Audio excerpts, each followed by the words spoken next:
¿Y qué pasa? Hola, muy buenas, bienvenidos aquí un día más a La Pájara. Como vemos, bueno, nuevo setup blanco, minimalista, ¿no, Borja? De momento. Lleno de historias por contar, Duarte. Eso es, separados, Borja y yo, motivos, bueno, nos llevamos mal y había que demostrarlo, ¿no? De alguna forma, no nos soportamos y había que separarse, ¿no?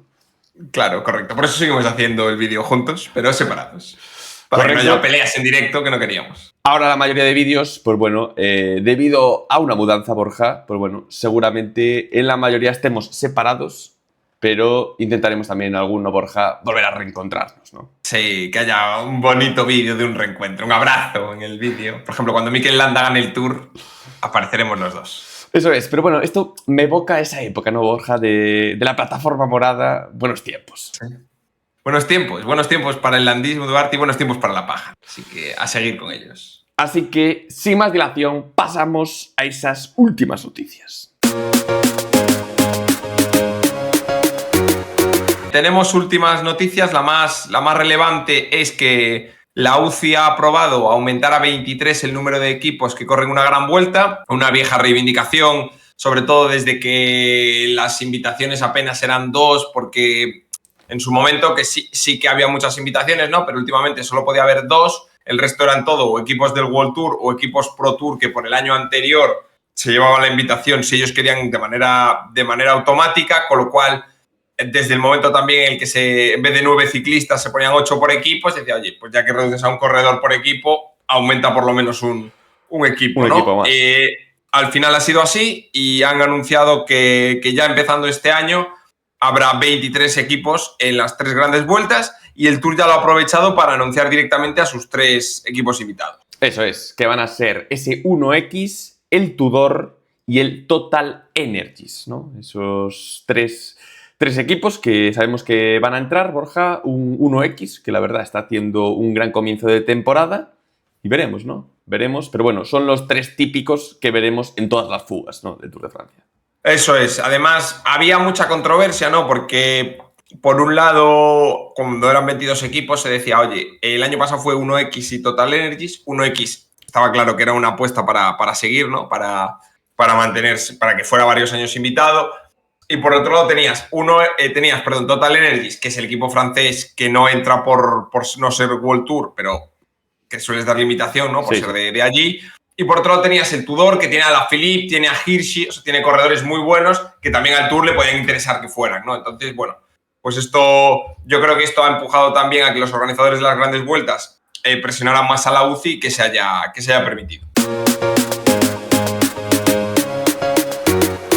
Y pasamos a ese resumen semanal, Borja. Comenzamos con esa Volta a Cataluña, que bueno, recordemos que la semana pasada habíamos comentado esas primeras 3 etapas. Una primera que se llevó la victoria Matthew Brennan, que bueno, la semana pasada, pues oye, bastante victorioso, Borja, llevándose hasta 2 carreras. Después tenemos etapa 2, también llegada al sprint, pero esta vez victoria para Ethan Vernon. Lo vemos aquí, por delante de Matthew Brennan y Caden Groups. Y última etapa que habíamos comentado, Borja, ese molinazo, ese final ahí en alto entre Roglic y Ayuso, donde Ayuso, por un tubular, conseguía ganar a Roglic y ponerse líder en ese momento, ¿no? ¿Quién aparece tercero, Duarte?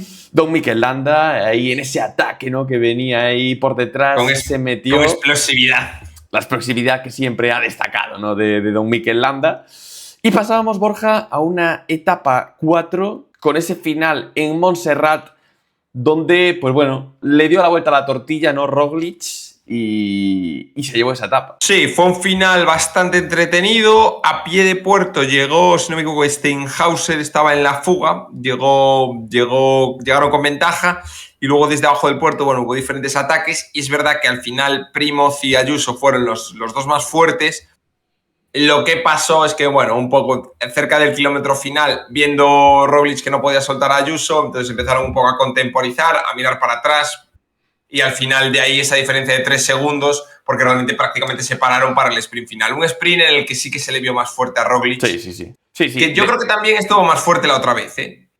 O sea, lo que pasa es que hizo mal el sprint. Y yo creo que esta vez era más fuerte y sprintó mejor. Lo demostró. Y luego ese grupillo, ¿no? Porque con Enric Mas, ¿no? Entrando primero a 3 segundos, Lenny Martínez, Mikel Landa, Félix Gall y Van Empel. Pasamos, Borja, etapa 5, la última que quedaba el sprint, que decíamos, bueno, momento oportuno para Caden Groups para intentar, ¿no? Revalidar y llevarse esa etapa, demostrar que era el mejor, pero al final Matthew Brennan se volvió a imponer, ¿no? Un Caden Groups que se retiró el día anterior comentando que tenía algo de dolores de rodilla. Bueno, ya veremos un poco por qué fue o no. El caso es que no estaba consiguiendo ser el sprinter dominador y, en cambio, su compañero Tibor del Grosso, que, oye, pues no ganó, pero hizo otro buen papel como lo había hecho en la etapa primera, ¿no? Un Matthew Brennan que se impone al final, oye, pues ya va sumando palmarés, 2 victorias en una vuelta a World Tour como es la Volta a Cataluña, la victoria anterior que tuvimos en una de las clásicas de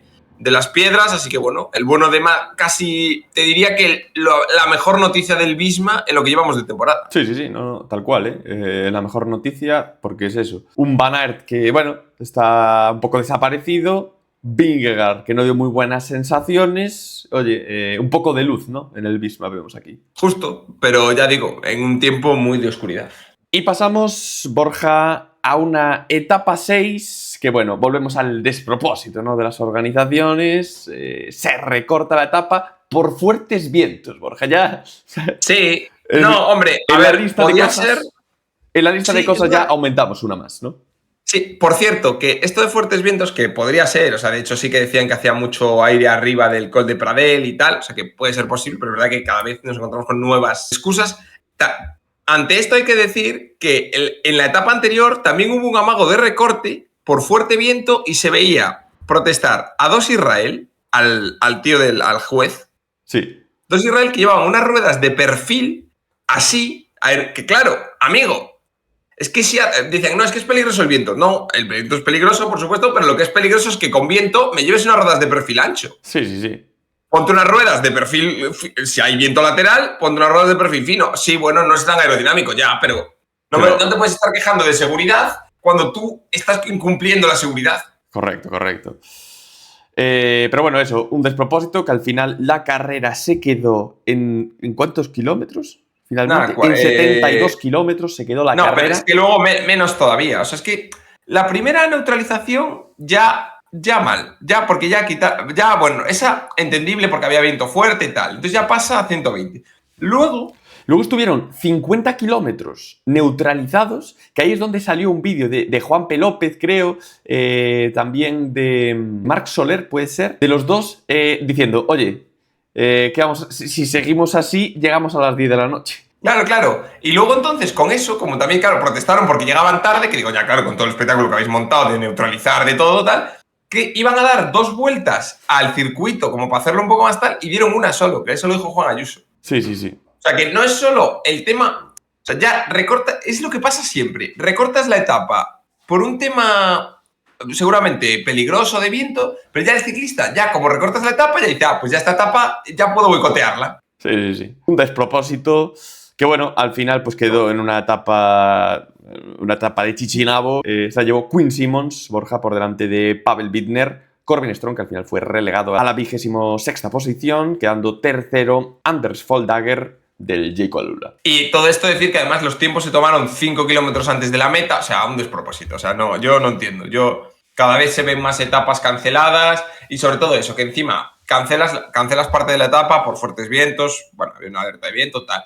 Pero luego diseñas otra etapa que, de hecho, el organizador, el pobre, salió a dar la cara y lo dijo claramente. Fueron los ciclistas los que no les dio la gana de correr. Yo no entiendo. O sea, yo no entiendo. Y esto lo hacen, volvemos a lo mismo. En París-Niza amagaron, pero no se suspendió la etapa. ¿Por qué? Porque es ASO. Y el tío que boicotee una prueba de ASO no corre el Tour. Sí. Y aquí, como no lo organiza ASO, pues da igual. Sí. Más estrictos por parte de las organizaciones, ¿no? Oye, el recorrido es el que hay, hombre, teniendo ciertos límites de siempre buscar la seguridad del ciclista, pero hasta cierto punto. Tampoco va a ser esto jauja. No es un deporte interior. Y es que cada vez más... O sea, ¿cuántas semanas llevamos este año haciendo el programa? Sí. Es que en todos menos 1 o 2 ha habido suspensión. Sí. Y no ha hecho un invierno especialmente malo. De ventiscas. De broma. Y llegamos, Borja, a la última etapa, ese circuito, ¿no? Por Barcelona, subiendo varias veces el Salto de Montjuïc, en el que se iba a decidir un poco quién se iba a llevar esa victoria, Juan Ayuso, Primo Roglic, pero finalmente, pues Borja, el esloveno demostró su poderío, ¿no? Esa fuerza que tiene él, esa fuerza en el parcartazo sobre todo, pero bueno, demostrando que era el mejor y llevándose esa victoria, ¿no? Sí, además lo contó luego Ayuso, fue bastante sincero con el desenlace de la carrera. Comentó él que bueno, ya los sprints intermedios lo hicieron mal porque permitieron a Roglic llevarse una bonificación que no deberían, pero es cierto que luego lo más relevante es que dice que en una de los inicios de las subidas tuvo un choque con otro corredor, eso le relegó muchas posiciones y ahí el Bora empezó a tirar. Entonces él ya empezó muy atrás y con lo que le costó llegar a principio de pelotón se fundió mucho y ya no pudo responder al ataque de Roglic. Sí, dijo que se quedó ahí sin gas y que no podía seguir ahí el ritmo del esloveno. Y nada, pues así queda esta volta, Borja. Vemos aquí la general con Primo Roglic, que se hacía con ese liderato, sacándole 28 segundos a Juan Ayuso. Tercero, un grandísimo Enric Mas, Borja, quitándole ahí esa cuarta posición a Mikel Landa, que se quedó por un segundo a 54, ¿no? Ese es el landismo, Duarte. Pudiendo quedar tercero, quedas cuarto a un segundo de tercero. Luego los puntos también se lo lleva Primo Roglic por encima de Juan Ayuso. La montaña, Primo Roglic, empatado a puntos con Mats Wenzel. Los jóvenes, Juan Ayuso, que se impone a Lenny Martínez y a Matthew Riccitello. Y el equipo, Borja, el Visma, que se hace con la victoria por encima de un Astana y un Red Bull Bora, que terminaba en esa tercera posición. Sí, decir sobre todo en la de puntos que gana Roglic con pocos puntos porque Brennan también se retira. En la etapa creo que es en la 6, sí, que ya no había sprints que hacer, entonces se retira. Con lo cual, pues bueno, por eso gana Roglic y no Brennan esa clasificación. Bueno, buen test para Roglic y para Ayuso. Yo creo que de cara al Giro les refuerza a los dos. Pero es cierto que sin la etapa reina, ¿no? Digamos que es la que tuvo que anularse, pues bueno, gente como Enric o Mikel, que podían haber tenido más oportunidades, con el recorrido que se quedó, claramente era inviable. Si ya lo veníamos comentando antes, con lo que ocurrió, pues más inviable aún. Pasamos a la siguiente carrera que tuvimos, Borja, esa E3, que se la lleva, pues bueno, el hombre del momento, digamos, ¿no? Se puede decir, después de llevarse ese primer monumento, consigue llevarse la E3, no es otro, Borja, que Don Mathieu van der Poel. Don Mathieu Duarte en un calco de la del año pasado, sí, solo que su rival en vez de ser Van Aert fue Pedersen, fue Ghana, demostrando que ahora mismo está a un nivel muy por encima de todos, menos seguramente de Tadej Pogačar, y en una carrera que fue muy interesante desde el principio, porque ya al principio, por varias caídas y bueno, cortes en el pelotón, se formaron varios grupos en los cuales en un primer grupo había corredores bastante relevantes, tipo Matteo Jorgensen, por ejemplo, Stefan Kung, y un grupo trasero en el que iban los principales favoritos, que iba Van Aert, iba Van der Poel, y durante unos kilómetros hubo cierta, por lo menos para mí, hubo cierta... Sí, cierto miedo, cierta duda de a ver si la carrera ya estaba decidida, ya estaba delante. Sí. Pero bueno, al final, al tener esos galgos ahí detrás, posibilidades habría de que los cogieran y bueno, es al final lo que ocurrió. Sí, ahí, bueno, como siempre en esta carrera, para mí el punto clave de la E3 se produce como a unos 80 de meta, que es cuando coronan el Corte Kerr y hacen una bajada que es súper sinuosa hacia el Tyenberg. Sí. Y en esa bajada, si tú no coronas, el problema es que si el anterior no lo coronas delante, en la bajada te pueden empezar a meter ritmo y cuneta y ya no remontas posiciones, con lo cual empiezas el Tyenberg, que es de los más duros. Luego tienes la parte de viejo Quaremont y tal, pero digamos de esa parte de carrera de los más duros, que si hay un corte, tú ya te lo pierdes. Y fue lo que ocurrió. Van Aert iba muy atrás en el grupo, nunca se le veía muy delante, iba muy atrás. Los Ineos se pusieron a tirar a fuego con Tarling para Pipo Ghana, y de la que se apartó el Ineos, atacó Pedersen y se fueron Pedersen, Ghana atacó Lidl Trek y luego Van der Poel, que se llevó a Pedersen y a Ghana. Sí. Y eso ya dejó a Van Aert totalmente fuera de juego. Eso es. Y finalmente, pues bueno, ese ataque de Van der Poel, ¿no? Para quedarse completamente solo. Y, pues bueno, al final demostrando la fuerza que tiene, la superioridad que tiene sobre los rivales y pudiéndose llevar esa victoria. Un Mads Pedersen que queda en segunda posición, una buena semana para él, comentaremos después. Y Filippo Ganna, Borja, que vuelve a estar ahí, ¿no?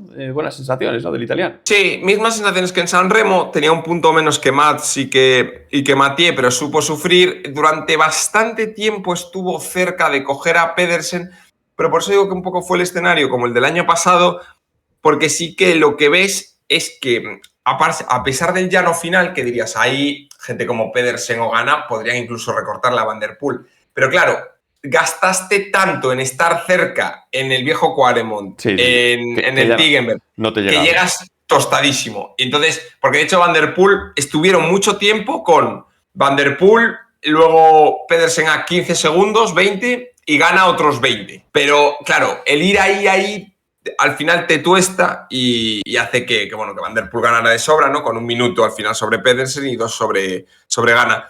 Destacar también a Casper Pedersen del Sudal y a Aime de Gent, que fueron los 2 supervivientes de la escapada del día, que, oye, pues al final se llevan ahí un top 4 en el caso de Pedersen, top 7 en el caso de Gent, y que estuvieron mucho tiempo también cuando les cogieron Van der Poel and Company, aguantaron ahí y también dieron relevos, así que bueno, honor para ellos. Sí. Y bueno, pues malas sensaciones otra vez para Wout van Aert. Wout van Aert, que queda en esa 15ª posición y es que sin ninguna posibilidad, o sea que no dejó ningún destello que dijeras algo a lo que poder agarrarte para intentar llevarse la victoria. No, porque podrías decir, bueno, me pilló mal colocado, que tú sabes cómo es esta carrera, o sea, Van Aert está harto, la conoce. Pero bueno, vale, pero luego cojo, ataco y quedó él en buena forma, hubiera quedado podio. Sí. Porque a Ganna le coge. O sea, él en buena forma, los 40 segundos que le sacó Ganna se los hubiera recortado. Sí, no. Tal cual. Dices, bueno, se colocó mal, no sé qué, pero al final quedó tercero. Es que desapercibidísimo. De hecho, quedó por delante del Jorgensen. Y pasamos a la otra gran carrera de la semana, la última, Borja, esa carrera innombrable para algunos, como para mí, la Gante-Wevelgem. Ojito, la primera que sale. Muy bien. Y una carrera, Borja, marcada por el danés, ¿no? Pedersen estuvo en esa fuga, se fue solo, el grupo de atrás consiguió pillar, ¿no? A todos los fugados, menos a Pedersen, que pudo aguantar y llevarse esa victoria, ¿no? En solitario. Eso es, al final hubo bastante movimiento en la carrera, o sea, parece lo que puede parecer, ¿no? Que como llega un pelotón gigante y dices, oye, pues realmente fue un ataque solo de Pedersen y ya está, pero no. Como decimos, hubo bastante movimiento, bastantes grupos por delante. Un Pedersen que había, ante la ausencia de Van der Poel y de Pogačar, que al final no fue ninguno de los dos, era el gran favorito en la línea de salida. Sí. Y para mí lo demostró, ¿no? Al final, oye, era el más fuerte, atacó uno de los muros, se fue solo y el pelotón, no, igual que al resto de gente, el pelotón lo pudo coger, a él no, y reventó lo que era un más que posible sprint. O sea, lo lógico es que hubieran llegado al sprint, pero al final pues consiguió el adelantarse y hacer casi doblete en el podio, ¿no? Porque Tim Merlier se coló en el medio, pero luego estuvo Jonathan Milan quedando en tercera posición. Y pasamos ahora a los premios, Borja. Comenzamos por esa cruz de la moneda, la pájara, que ya no sé cuántas semanas ya se la ha llevado, pero suma y sigue. Don Wout van Aert, Borja, que se lleva esa pájara porque al final, lo comentamos la semana pasada, ¿no? La E3 es una carrera que se le da muy bien, ya la ha ganado, pero es que en esta es que ha estado totalmente desaparecido. Totalmente, además lo que comentábamos antes al hablar de la carrera, mal colocado, sin fuerza para remontar una mala posición. Las sensaciones para Flandes son malísimas. Que es verdad que a veces de repente te sorprende, ¿no? Hay alguien que está muy malo, pero de primeras dices, es que no puede ganar en Flandes a los monstruos. Es que está muy lejos de ellos ahora. Luego pasamos, Borja, al mejor español, el Bala, que se lo lleva otra semana consecutiva. Don Juan Ayuso, que nos dio allí esperanzas, ¿no? En esa volta, parecía que podía contra Primo Roglic, finalmente no. Pero bueno, aún así las sensaciones que nos está dejando son muy buenas. Sí, para mí son buenas. O sea, lo que demuestra un poco Ayuso es que está preparado para intentar ganar el Giro. Oye, luego Roglic es un tío muy duro de pelar y veremos si lo gana o no, ¿no? Pero sí, pero que le puede plantar cara. Su preparación va bien y para mí es igual de favorito que Roglic en la carrera italiana. Con lo cual, pues oye, el Bala para esta semana para él. Y por último, el caníbal, que se lo lleva también otra semana consecutiva Don Mathieu Van Der Poel, después de pues otra gran exhibición, ¿no? En esa E3, llegando en solitario e imponiéndose. Eso es, al final también podrías decir Roglic, ¿no? Que gana las otras pruebas World Tour, la Volta, pero quizás no fue tan dominador, ¿no? Pero ganó un par de etapas, pero estuvo cerca con Ayuso. Sí, o sea, sí. Como dominador, como tal, claramente, pues Mathieu, que ojo, que pues, se puede llevar 4 seguidas. Ojito, ¿eh? Es verdad que tiene un rival muy duro, que es Don Tadej Pogačar, pero puede llevarse 4 seguidas, Mathieu. Y pasamos al ranking, Borja, que el UAE sigue comandando. Astana, que vuelve a recuperar ahí esa segunda posición. E Ineos, que va en este momento tercero. Sí, Ineos sumando muchos puntos con Pipo Ganna Company en las clásicas. Tienes ahí Bismarck, que Movistar, que, a ver, ahora viene el super periodo del año, por eso pues Sí. pierde un poco ahí, pero bueno, sigue en séptima posición. Y un Bismarck y Sabai que, a pesar de todo lo que estamos hablando de ellos, van sumando y ya van sextos. En lo que es el ranking del trienio, Duarte, ahí tenemos algunas claves. Movimientos, ¿eh? Sí, la más relevante, bueno, Bahrein pasa a Lotto, 9º, 10º, bueno, es menos relevante y tal, pero sí que en la parte de abajo, ojo, que el Picnic se suma a la fiesta, Eduardo. Ojito, Cofidis, que adelanta el Picnic y el Picnic se queda ahí ahora mismo al borde del abismo, donde un 1X ya ha superado al Astana. Arkea baja ahí a la posición 21, pero Borja, hasta el último día esto va a estar bastante interesante.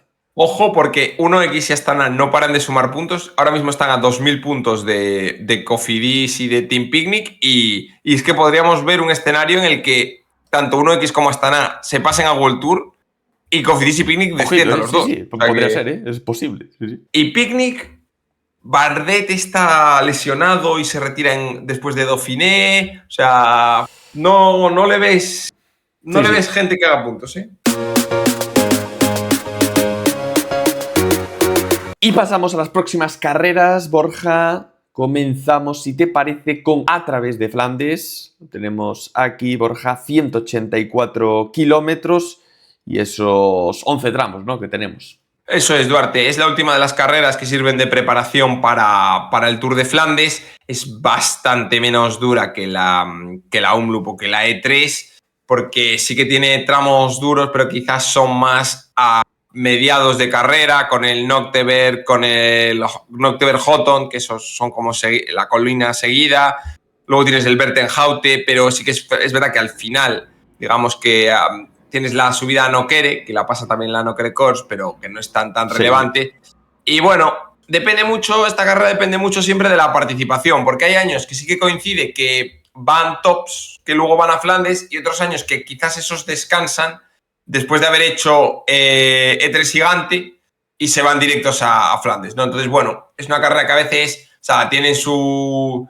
Si lo ves un poco la historia y tal, pues tienes, por ejemplo, gente como Bonen que la ha ganado, tienes a Mathieu Van Der Poel un par de veces, pero luego tienes años que gana Jens de Boucher, Oscar Gatto. O sea, depende mucho de quiénes van, ¿no? Sí. Este año, pues que bueno, vemos aquí en Top Competitors, tenemos a un Jasper Philipsen, Girmay, Jonathan Milan, Jorgensen, Pedersen, Merlier, Bagut Van Aert también, Tim Wellens, Magnus Sheffield y Alexander Kristoff. Por sensaciones, Borja, ¿a quién pondrías por delante?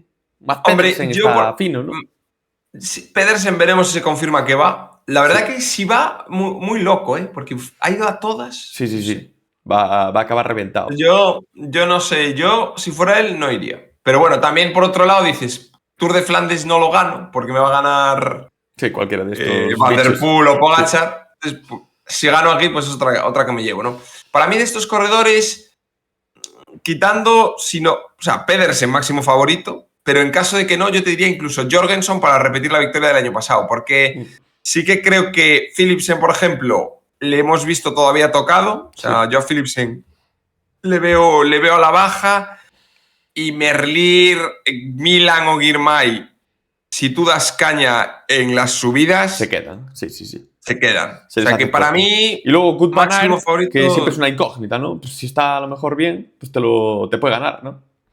sea, cualquier otro año hubiéramos dicho máximo favorito Van Aert, pero es que últimamente no.